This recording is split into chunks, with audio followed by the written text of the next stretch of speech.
এবার আল্লাহ পাকের সাহায্য নেমে আসলো, ওই দুই মেয়ের মধ্যে একজন হেঁটে হেঁটে চলে আসে। এবার এই মেয়ের হাঁটা সম্পর্কেও কোরআন কথা বলেছে, সুবহানাল্লাহ। এই মেয়ে কিভাবে হেঁটে এসেছে এই হাঁটার বর্ণনাও কোরআন দিয়েছে। কোরআন বলেছে এই মেয়ে হেঁটে আসছে লাজুক পায়ে। কি পায়ে? এখন আপনি এই পুরো ওয়ার্ল্ডের মেয়েদের হাঁটা দেখেন, লজ্জা আছে? তাহলে মেয়েদের সাথে লজ্জা একটা গভীর সম্পর্ক আছে। এই মেয়ের প্রশংসা আল্লাহ পাক কোরআনে করলেন, লাজুক পায়ে, লাজুক ভঙ্গিতে, অবনত নয়নে সে হেঁটে আসলো। এখন আপনি কেলে যান, গো টু খেল, আপনাদের টুইন টাওয়ারে যান, দেখেন সবার হাঁটার চলা দেখেন। হায়া লজ্জার কোনো বালাই আছে এখানে?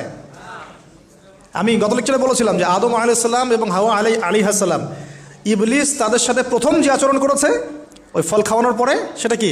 তাদের গা থেকে পোশাক খুলে পড়ে গেছে। মানে নগ্ন করে দিয়েছে আমাদের পিতামাতাকে, মহাবিশ্ব নগ্ন করে দিয়েছে কে? ইবলিস। এখন এই পৃথিবীতে আমরা যারা নগ্নতার চর্চা করছি তার কার এজেন্ট আমরা বুঝতে বাকি আছে? আমার কথা কি বুঝতে পারছেন কিনা? এই কানেকশন মেলানোর চেষ্টা করেন, ডটসগুলো মেলানোর চেষ্টা করেন। সামনে যাই প্রিয় ভাই।